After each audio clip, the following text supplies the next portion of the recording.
Good evening and welcome to Poland Daily. I'm Nicholas Richardson and this is the news. Mayor of Warsaw and former presidential candidate Rafał Trzaskowski has been in the news lately amidst rumours that he might take over the reins of Poland's largest opposition party, Civic Platform, or break away and form a new party. The mayor has now created more controversy in the capital city after announcing that he plans to reduce the number of lanes on Jerusalem Avenue, the city's main artery, from 3 in each direction to just 1. Solidarna Polska deputies and councillors appealed to the mayor of Warsaw, Rafał Trzaskowski, not to narrow a section of one of Warsaw's main arteries. Narrowing the main artery of the city into just 1 lane in each direction is something which has no equivalent in any other European city. It is our main thoroughfare and even serves the central railway station, among others. A 600-metre section of the artery from Domowskiego roundabout to the de Gaulle roundabout would be transformed. As a result of the reconstruction, there would be a separate lane for buses and a bicycle path. Passenger car drivers will have 1 lane in each direction. The city's road management emphasises that thanks to this investment, Warsaw will be better connected. If we were to measure the amount of people that can pass through the Jerusalem Avenue and compare the solution today with the future project, we would see that the project will increase the route's capacity, making it possible for more people to pass through quickly. Notice, I'm saying people, not cars. The street will be better connected than today. Rafał Trzaskowski is also facing criticism for the lack of attention he pays to his city. Recently, he has begun work on building his own political projects meant to group together young future leaders. Today he visited the town of Oświęcim, trying to root the Campus Poland of the Future initiative there as well. If we take a look at the reaction, or rather lack of reaction, on an issue such as the breakdown of the sewage water waste management plant Czajka, we can see that you have to have certain skills to handle difficult issues, and it's clear that Trzaskowski doesn't have them, and that Rafał Trzaskowski can't do it. The reconstruction plan for Jerusalem Avenue is only at the tender stage. The protest plan by motorists might convince City Hall that the concept needs to be reworked rather than implemented. The European Court of Justice has issued a ruling demanding that Poland immediately suspend extraction at the Turów lignite mine in southwestern Poland near the German and Czech borders. Representatives of the ruling coalition have described the ruling as scandalous and a threat to Poland's energy security. The Czech Republic filed a complaint with the European Court of Justice against Poland at the start of March regarding the expansion of the Turów lignite mine. The complaint relates to the alleged negative effects that the mine would have on groundwater levels in the Czech Republic, causing significant problems with access to water for regular citizens. According to the European Court of Justice, the situation on the Polish-Czech border is so serious that the order to temporarily suspend production at the Turów mine is justified. The ECJ stated, among other things, that the economy and energy cannot take precedence over the environment and human health. China has started the celebration of the 70th anniversary of its annexation of Tibet. After military intervention in 1950, the Tibetans were forced to sign the 17-point agreement on the 23rd of May 1951. The accord established Chinese sovereignty over Tibet in return for guarantees of autonomy and religious freedom. Communist land reform and collectivization left the region in turmoil, and today few Tibetans would agree that they enjoy either autonomy or religious freedom. At the heart of the conflict over Tibet's status within China is the historical relationship.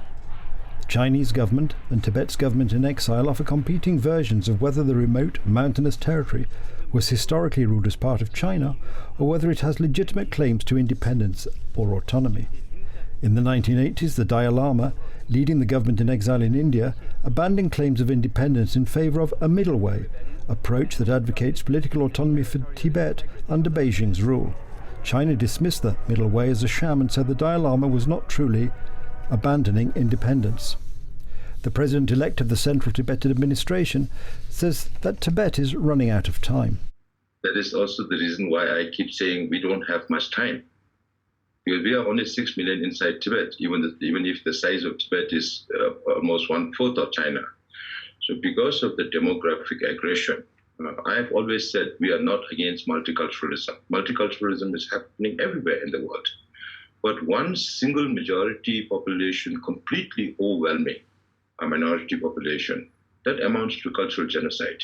In March 2008, frustrations over restrictions on religion and culture saw monk-led protests in the provincial capital Lhasa give way to violent anti-Chinese riots that killed 19 people and triggered unrest in other ethnically Tibetan areas of neighbouring provinces, such as Shihei in neighbouring Gansu province. It doesn't help to go back into the past and try to create an image that China liberated Tibet from feudalism or slavery and all those kind of things.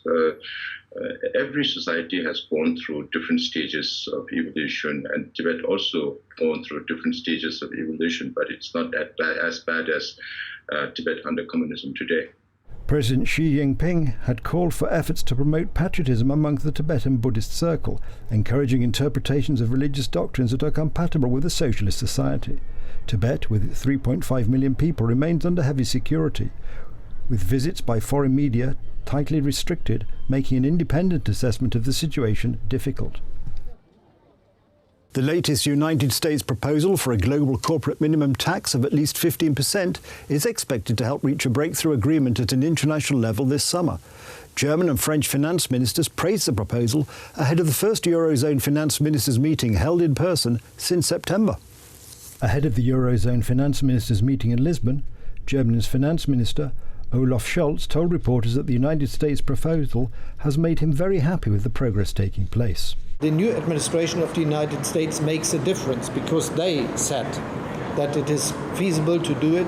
They made a proposal for further development of their own unilateral global minimum taxation, which they already have called guilty. And now they made this night a new proposal saying how we could get an agreement on the global level. French Finance Minister Bruno Le Maire said that the 15% was a good compromise but called for a global agreement to be reached no later than July the 10th, the last day of a G20 finance ministers and central bank governors meeting to be held in Venice. The key question is not the figure. Even if we can live with 15%, it can be a good compromise between the different expectations of all members of the OECD.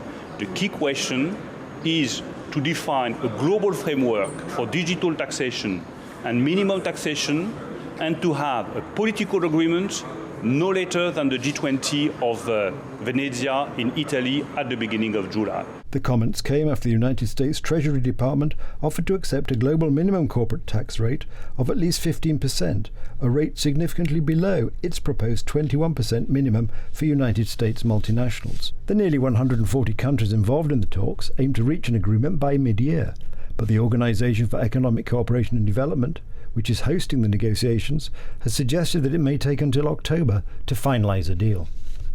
That's the news. Thank you for watching. Stay with us for the weather, Poland Daily Business and more programmes. But from me, it's have a good night and a better tomorrow.